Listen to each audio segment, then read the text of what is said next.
ચાલો બાળકો, આજે આપણે ગુજરાતી મહિનાના નામ જોશું.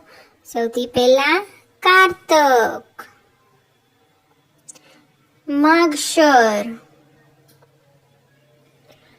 પોષ, મહા, ફાગણ, ચૈત્ર,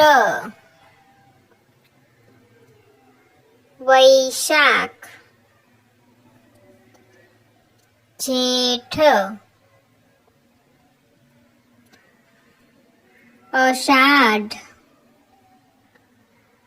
શ્રાવણ, ભાદરવો,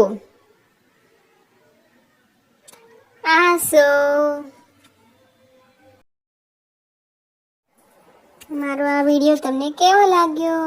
જો તમને અમારો વિડીયો ગમે તો લાઈક કરજો, તમારા મિત્રોમાં શેર કરજો અને અમારી આ ચેનલને સબસ્ક્રાઈબ કરજો. આવજો, ફરીથી મળીશું એક નવા વિડીયોમાં.